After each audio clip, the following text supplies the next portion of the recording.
One usually hears of these 8th month restrictions या 8 महीने बाद कहीं बाहर मत जाना or not to travel, especially mothers-in-law and people in society to a pregnant lady. What advice would you like to give, or what is your take on this particular fact? Is it fact or is it fiction? Does it actually have any sort of relevance?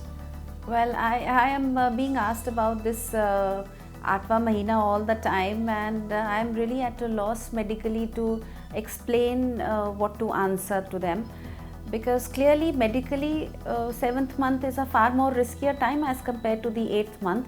But still in this society, this 8th month thingy that 8वां महीना शुरू होने को है तो कहीं नहीं जाना है, और till the 8वां महीना ख़त्म हो जाना है तब तक घर में ही रहना है. Lot of people who are working would take offs during the 8th month because everybody will say अगर 8वें महीने में कुछ हो जाता है तो बच्चा नहीं बचता है. Really medically it has absolutely I would say it's a myth only.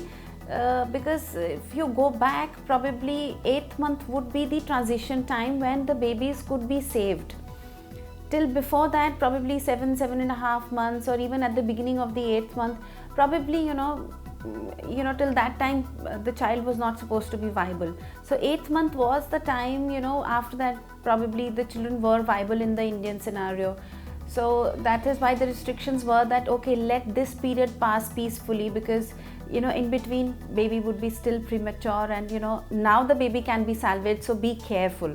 Before this anything happens, you can't do anything. So now starts the time when really intervention can help. So maybe that was the reason why everybody put restrictions. But now we are able to save even 7-month-old, 28-weeker, 30-weeker, we are able to save.